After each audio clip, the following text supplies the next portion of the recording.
My name is Robert Viator, and I'm a manager at uBreakiFix.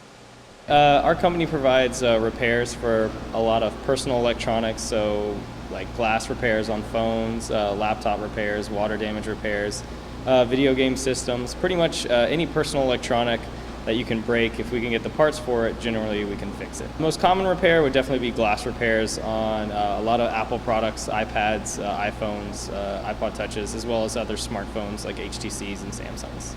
And then being so close to campus, we get a lot of computer repairs for like hard drives that go bad or water damages and stuff like that.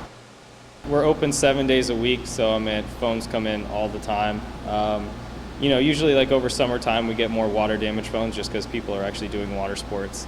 But the designs of phones now they're mostly glass and have big screens, so they're much easier to break than older phones from the early 2000s, where it was mostly plastic with a small screen, and they're touch screen now, so that plays a big part in it too. As far as like success rate goes with like water damage repairs, the biggest thing is it's kind of 50-50. With some water damages, I've fixed phones that went through an entire washer cycle and all it needed was a new battery, and then other phones where just like a few drops of water got on it from running to a car while it was raining and it never worked again.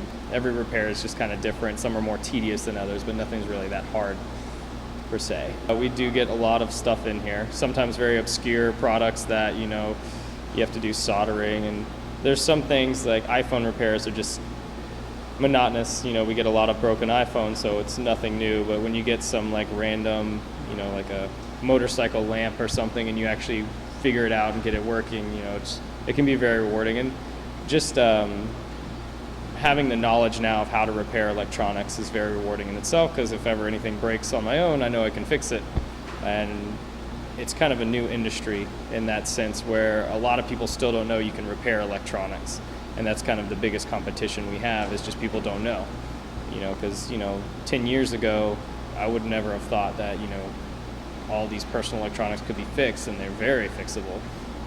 Some more so than others. But the way the company's set up, it started in Florida, and expansion was always in mind. And Phoenix is just a huge metro area.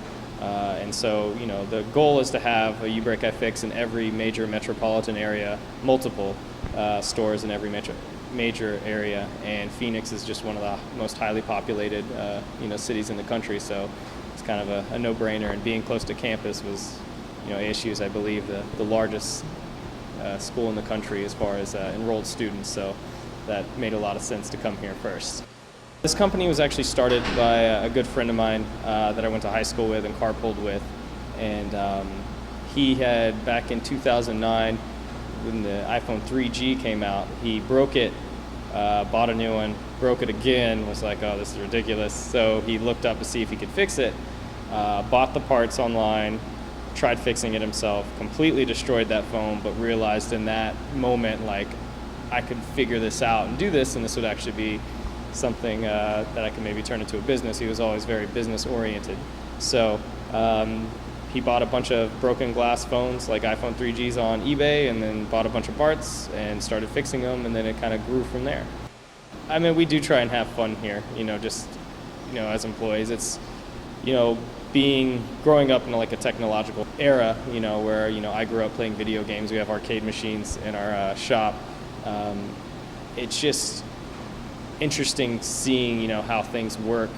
And we do get a lot of funny stories in here and a lot of funny occurrences, people that come in and how they break their phones. I know like someone that was like a fry cook at like a McDonald's dropped their phone in like the fry cooker one time, and I actually think they got the phone working. It took a lot to get it working, but it's just, I've had a lot of jobs, and this is definitely the most fun.